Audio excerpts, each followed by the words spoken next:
بسم اللہ الرحمن الرحیم۔ تاریخ اسلام میں وہ عظیم صحابی رسول صلی اللہ علیہ وآلہ وسلم جن کو اس وقت کی دو بڑی طاقتوں کے سربراہان قیصر روم اور شہنشاہ ایران کو دعوت اسلام پہنچانے کا شرف حاصل ہے، ان کی آنکھوں کے سامنے ان کے ساتھیوں کو کھولتی ہوئی دیگ میں ڈال دیا گیا اور ان کو عیسائیت قبول کرنے کا کہا گیا، لیکن پھر بھی ان کا ایمان بالکل نہیں ڈگمگایا۔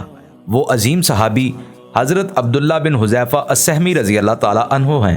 فارس کے بادشاہ کسریٰ سے عبداللہ بن حذیفہ رضی اللہ تعالیٰ عنہ کی ملاقات 6 ہجری کو ہوئی، جب نبی اکرم صلی اللہ علیہ وآلہ وسلم نے بادشاہوں کو اسلام کا پیغام دینے کی خاطر خطوط دے کر صحابہ کرام کو وفود کی شکل میں مختلف ممالک کی طرف بھیجا۔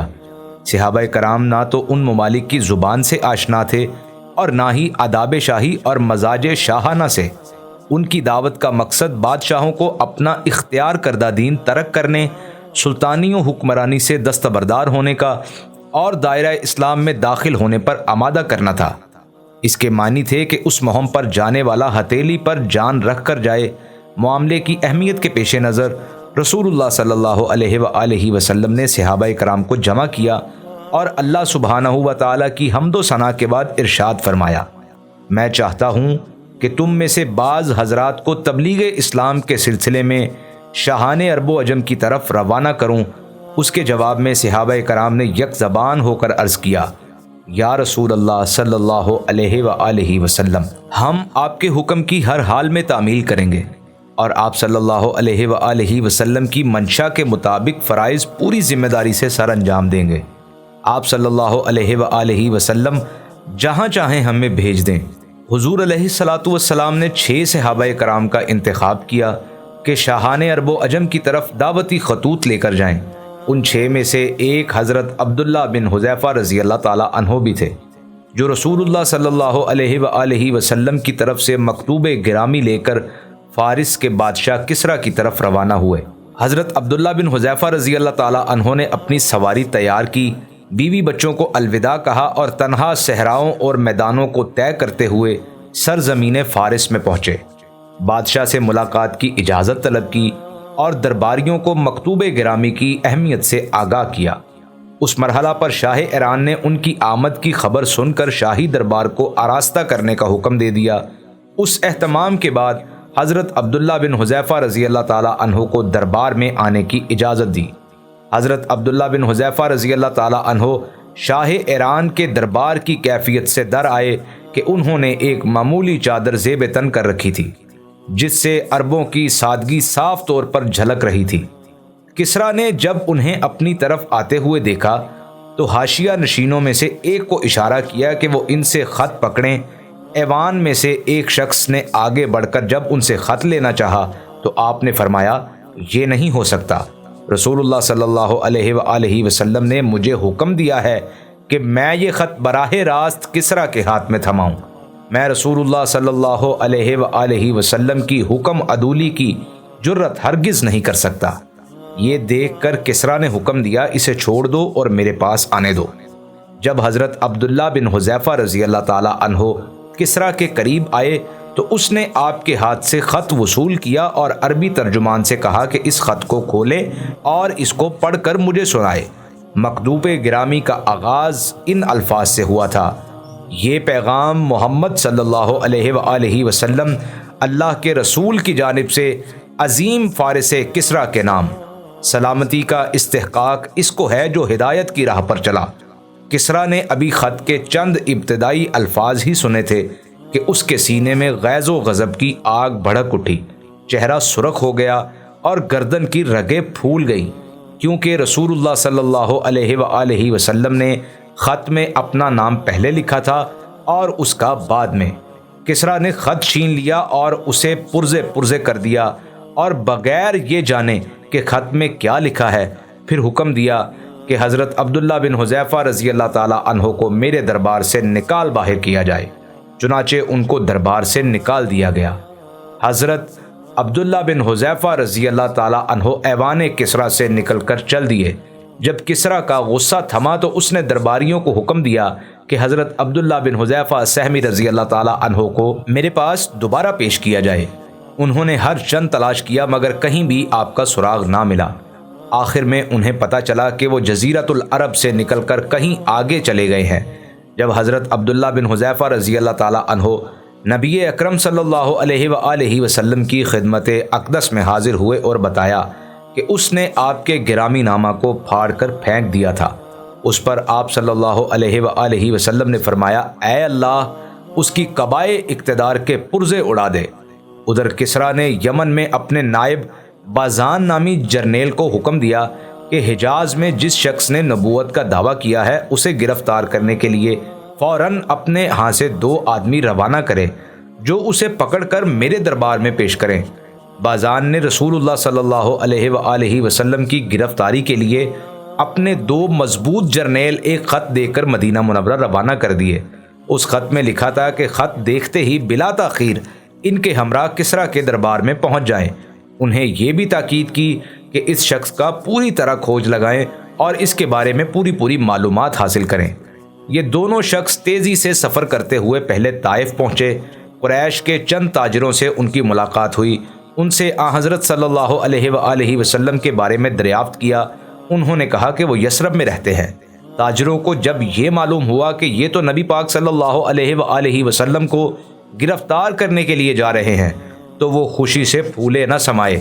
شادہ و فرحاں مکہ پہنچ کر ان الفاظ میں مبارکباد دی، اے اہل قریش خوش ہو جاؤ اور چین سے رہو، کسریٰ کی نعوذ باللہ محمد صلی اللہ علیہ وآلہ وسلم سے ٹھن گئی ہے اور ان کو گرفتار کرنے کے لیے اپنے آدمی روانہ کر دیے ہیں۔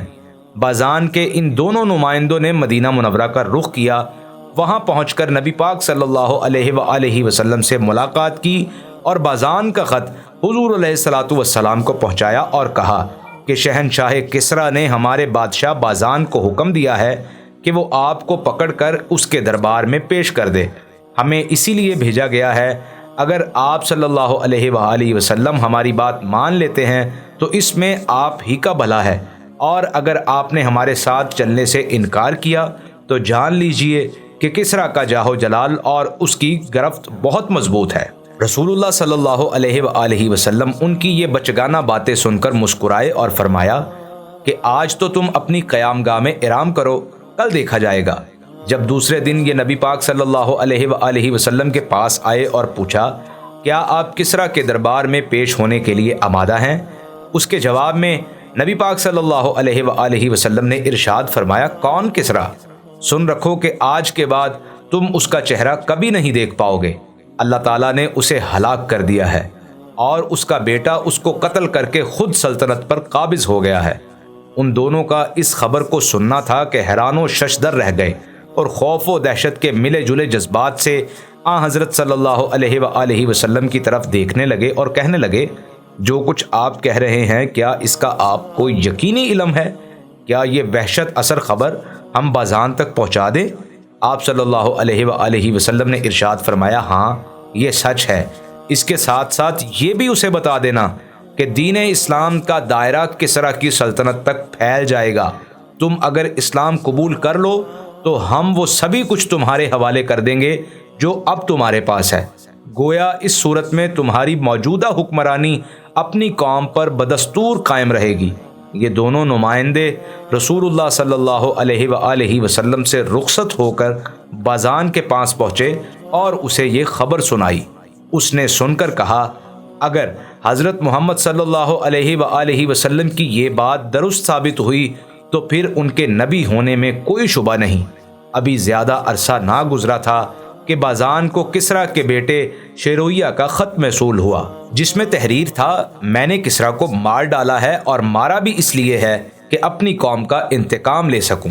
میرا یہ خط جب تمہارے پاس پہنچے تو تم میری حلقہ بگوشی اختیار کرنا۔ بازان نے شیرویہ کا خط پڑھا تو خط کو ایک طرف پھینک دیا اور اسلام قبول کر لیا، اور اس کے ساتھ بلاد یمن کے تمام فارسی و نسل باشندے بھی مسلمان ہو گئے۔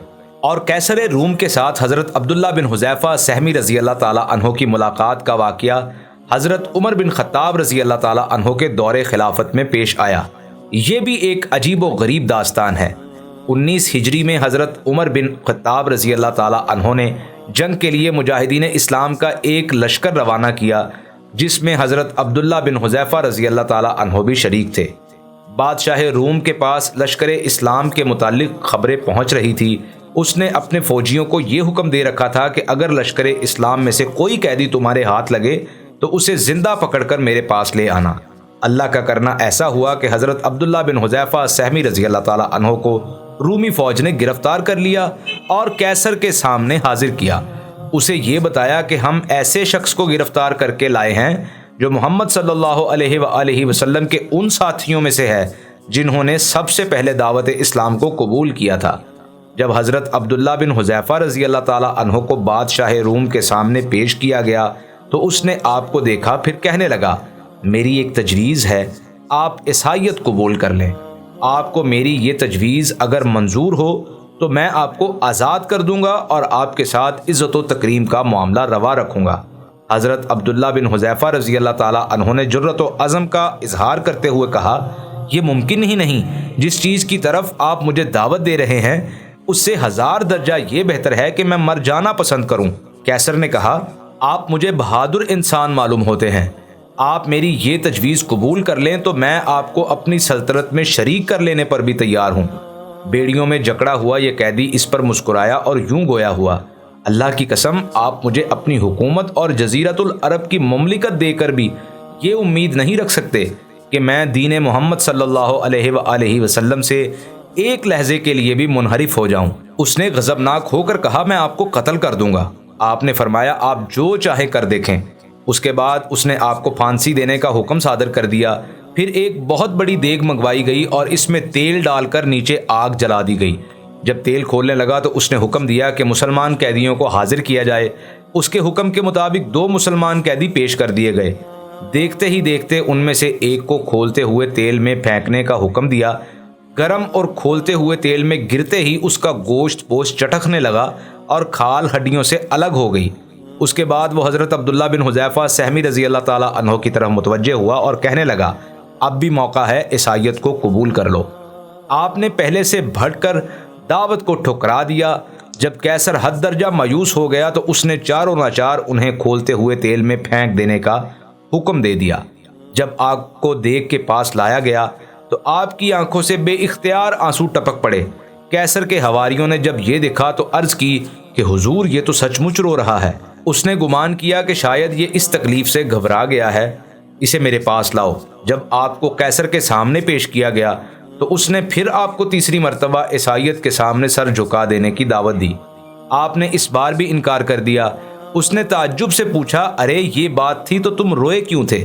آپ نے جواب میں کہا، میرے رونے کی وجہ یہ تھی کہ یہ منظر دیکھ کر میرے خیال میں آیا تھا کہ میرے پاس تو صرف ایک ہی جان ہے، کاش میرے پاس 1000 ایسی جانیں ہوتی اور ہر جان کو اس کھولتے ہوئے تیل میں ڈال کر اللہ کی راہ میں قربان کر دیتا۔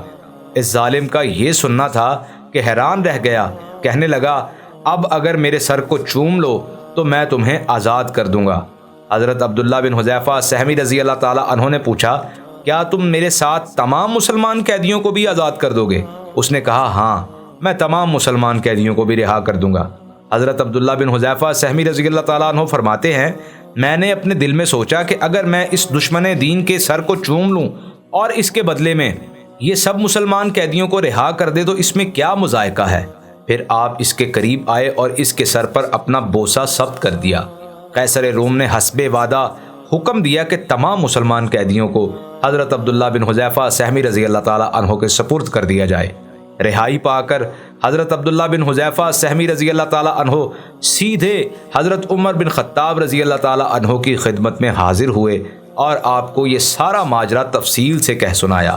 فاروق اعظم رضی اللہ تعالیٰ عنہ نے انتہائی مسرت کا اظہار فرمایا اور کہنے لگے کہ ہر مسلمان پر لازم ہے کہ وہ آگے بڑھ کر عبداللہ بن حذیفہ سہمی رضی اللہ تعالیٰ عنہ کے سر کو چوم لے اور لو، میں سب سے پہلے ان کے سر پر بوسہ دیتا ہوں۔ پھر آپ اٹھے اور ان کے سر کا بوسہ لیا۔ آخر میں اللہ پاک سے دعا ہے کہ اللہ تعالیٰ ہمیں بھی حضور علیہ الصلوۃ والسلام کے اصحاب کے نقش قدم پر چلنے کی توفیق عطا فرمائے اور حق گوئی کی توفیق عطا فرمائے۔ آمین ثم آمین۔